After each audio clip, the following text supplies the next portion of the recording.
జై కేసీఆర్ జై తెలంగాణ.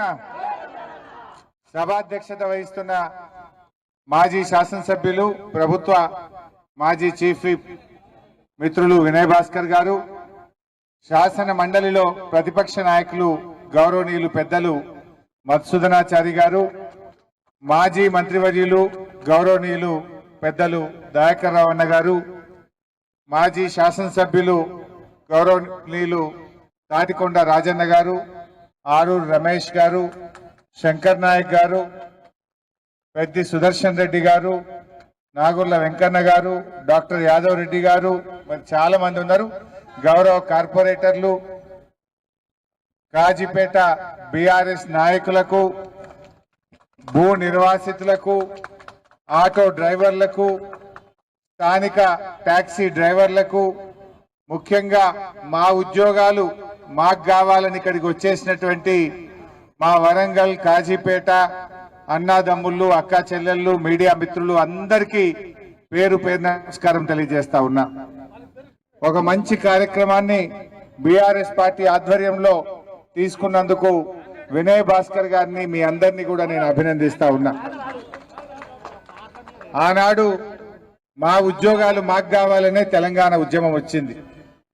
కేసీఆర్ గారు రాష్ట్రాన్ని సాధించడమే కాదు, స్థానికులకు 95% ఉద్యోగాల్లో వాటా కల్పించిండు ఆ రోజు కేసీఆర్ గారు.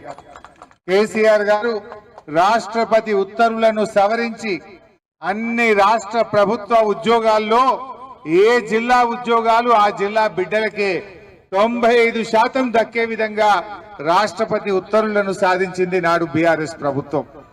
మరి మన రైల్వే కోచ్ ఫ్యాక్టరీ, ఈ కోచ్ ఫ్యాక్టరీ పోరాటం ఈనాటిది కాదు, 50 ఏండ్ల పోరాటం, 50 ఏండ్ల ఉద్యమం. ఇలా ఈ కోచ్ ఫ్యాక్టరీ తెలంగాణ రాష్ట్రం రావడం వల్ల ఈరోజు ఈ కోచ్ ఫ్యాక్టరీ మనకు వచ్చింది. ఎందుకంటే ఆ రోజు రాష్ట్ర విభజన చట్టంలో కాజీపేటలో కోచ్ ఫ్యాక్టరీ పెడతామని పార్లమెంట్ లో బిల్లు పాస్ అయింది కనుక కేసీఆర్ గారు రాష్ట్రం సాధించడం వల్ల ఈ రోజు ఈ కోచ్ ఫ్యాక్టరీ అనేటువంటిది అడుగు ముందుకు పడ్డది. ముఖ్యంగా ఈ కోచ్ ఫ్యాక్టరీ మనం ఎందుకు పోరాటం చేసినాం? ఈ ప్రాంతంలో అభివృద్ధి రావాలని, ఈ ప్రాంతంలో ఉద్యోగాలు రావాలని, ఈ ప్రాంతంలో ఆటో డ్రైవర్లకు, టాక్సీ డ్రైవర్లకు, చిరు వ్యాపారులకు ఉపాధి దొరకాలని కదా మనం కోచ్ ఫ్యాక్టరీ కావాలన్నది. 50 ఏళ్ల తర్వాత ఇవాళ కోచ్ ఫ్యాక్టరీ వస్తే ఇవాళ స్థానికులకు ఉద్యోగాలు లేవని ఈ బీజేపీ ప్రభుత్వం మనకు అన్యాయం చేస్తా ఉంది. నిజానికి కోచ్ ఫ్యాక్టరీకి ఆ రోజు 150 ఎకరాల భూమిని సేకరించి ఇచ్చింది కూడా బీఆర్ఎస్ ప్రభుత్వమే. ఆ 150 ఎకరాలు దేవాదాయ శాఖ భూములుంటే హైకోర్టు పర్మిషన్ తీసుకొని దేవాదాయ శాఖకు డబ్బులు చెల్లించి ఈ కోచ్ ఫ్యాక్టరీకి భూములు ఇచ్చింది బీఆర్ఎస్ ప్రభుత్వం. భూములు ఇవ్వడమే కాదు, సత్వరమే ఇది ప్రారంభించాలని ఒత్తిడి తెచ్చాం. అప్పటి కేంద్ర రైల్వే శాఖ మంత్రులను కలిశాం. బీఆర్ఎస్ ఎంపీలు పార్టీలో ఆ పార్లమెంట్ లో లేవనెత్తడం జరిగింది. కోచ్ ఫ్యాక్టరీలు ఆ రోజు అడిగితే ఏమన్నారు? వయబిలిటీ లేదు, కోచ్ ఫ్యాక్టరీలు అవసరమే లేదు అని పార్లమెంట్ లో సమాధానం చెప్పారు. కానీ లాతూర్లో కోచ్ ఫ్యాక్టరీ శాంక్షన్ చేశారు, అస్సాంలో కోచ్ ఫ్యాక్టరీ శాంక్షన్ చేశారు. తెలంగాణకు మొండి చేయి చూపింది బీజేపీ ప్రభుత్వం. ఆనాడు బీఆర్ఎస్ ఒత్తిడితో కోచ్ ఫ్యాక్టరీ కాదు, మేము వ్యాగన్ ఫ్యాక్టరీ పెడతాము అన్నారు. చెప్పింది కోచ్ ఫ్యాక్టరీ, కానీ పెడతామన్నది వ్యాగన్ ఫ్యాక్టరీ.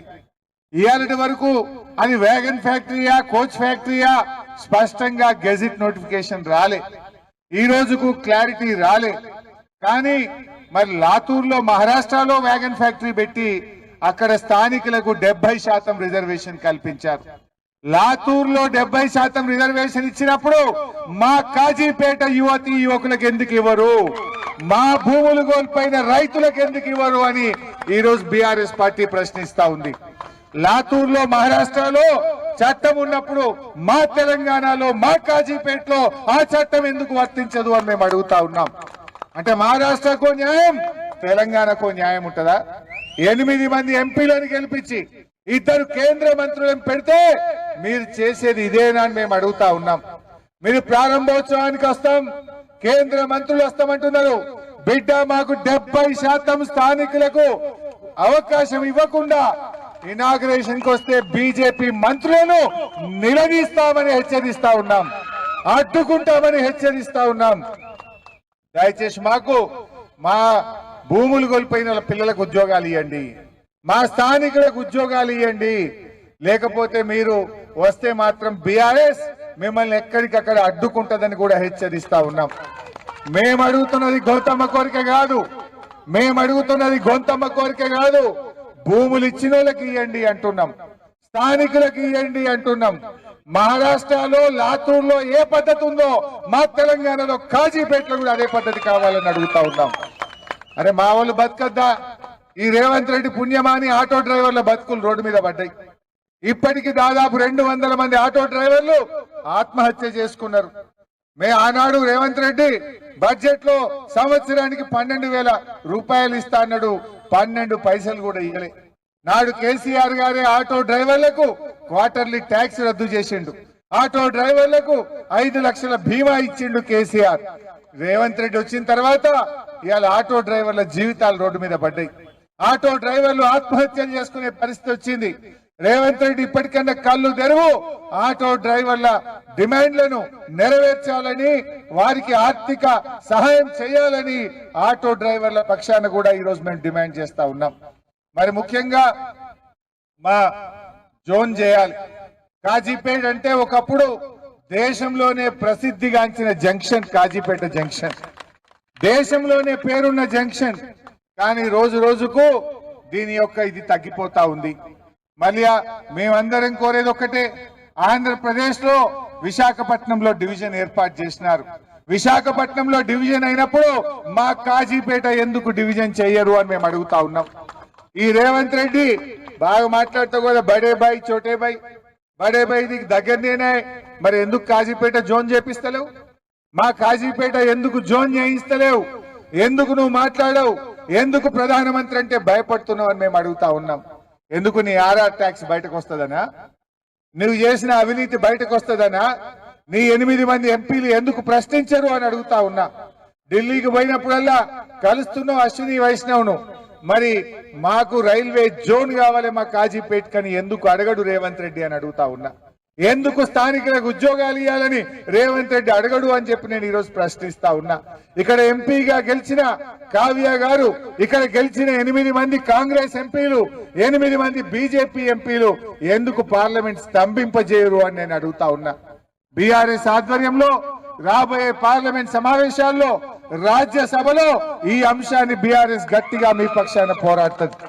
అవసరమైతే మా వినయ్ భాస్కర్ గారు మా పార్టీ నాయకులందరినీ తీసుకొని వెళ్లి అశ్విని వైష్ణవ్ రైల్వే మంత్రిని కలుస్తాం, స్థానికులకు ఉద్యోగాలు ఇవ్వాలని ఢిల్లీలో మెమోరాండం కూడా ఇస్తామని చెప్పి కూడా తెలియజేస్తా ఉన్నా. మీ పోరాటానికి బీఆర్ఎస్ సంపూర్ణ మద్దతు ఉంటుంది. ఈ కోచ్ ఫ్యాక్టరీ రావడానికి భూములు ఇచ్చింది ఈనాడు బీఆర్ఎస్ ప్రభుత్వం. ఇవాళ ఉద్యోగాల కోసం పోరాడుతున్నది బీఆర్ఎస్ ప్రభుత్వం. ఖచ్చితంగా స్థానికులకు ఉద్యోగాలు దక్కాల్సిందే. ఈ నిర్ణయం జరగకుండా రైల్వే కోచ్ ఫ్యాక్టరీపై గెజిట్ నోటిఫికేషన్ కూడా రావాలి.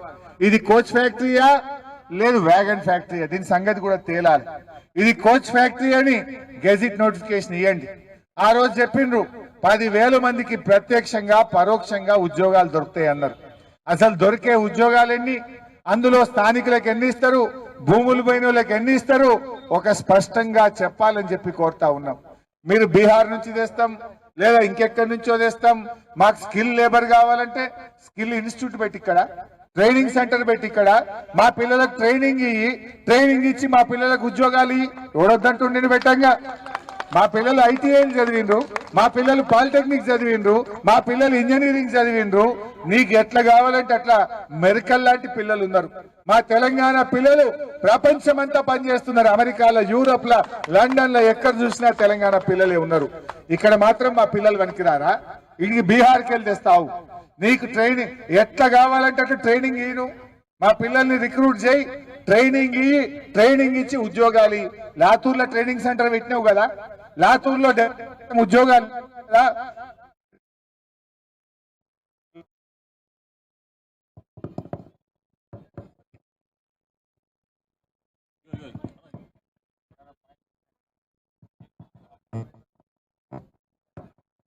Hello hello. సో ఈరోజు మహారాష్ట్ర అక్కడ బీజేపీ ప్రభుత్వం ఉంది. మరి ఇక్కడ కూడా బండి సంజయ్ కేంద్ర మంత్రి ఉన్నాడు, ఇక్కడ కూడా కిషన్ రెడ్డి గారు కేంద్ర మంత్రి ఉన్నారు. మరి ఇద్దరు కేంద్ర మంత్రులుండి ఏం లాభం? మీరు ఇద్దరు కేంద్ర మంత్రులుండి ఇవి వచ్చిందే ఒక కోచ్ ఫ్యాక్టరీ, మా బయ్యారం ఉక్కు ఫ్యాక్టరీ అయితే రాలే. కనీసం ఇక్కడైనా స్థానికులకు ఉద్యోగాలు ఇవ్వాలి, లేకపోతే ఎందుకు ఇది నాల్కగిరికోవడానిక? ఈ కోచ్ ఫ్యాక్టరీ పేరిట మాకొక్క ఉద్యోగం రాకపోతే మా పిల్లలకి ఏం లాభము? మా కాజీపేటకు మా వరంగల్కి జరిగేదేంది? ఇవాళ మా ఉపాధి రావాలనే కదా 50 ఏళ్ల కేసం కొట్టాడింది. మా పిల్లలకు ఉద్యోగాలు వస్తాయని కదా భూములు ఇచ్చింది. మరి భూములు ఇచ్చిన దానికి మా పిల్లలకు ఉద్యోగాలు రావాలి కదా. అందువల్ల కిషన్ రెడ్డి గారు, బండి సంజయ్ గారు ప్రత్యేకమైన చొరవ చూపి దీని మీద లాతూర్ తరహాలో, మహారాష్ట్ర తరహాలో మా పిల్లలకు ఇక్కడ రిజర్వేషన్ కల్పించాలని, స్థానికులకు ఉద్యోగాలు కల్పించాలని డిమాండ్ చేస్తున్నాం. జై తెలంగాణ. అన్న ఇప్పుడు భూ నిర్వాసితులు అయోధ్యపురం నుంచి సుధాకర్ గారు, జరిపోతుల కుమారస్వామి గారు, శంకర్ గారు, స్వరూప గారు, విజయ్ కుమార్ గారు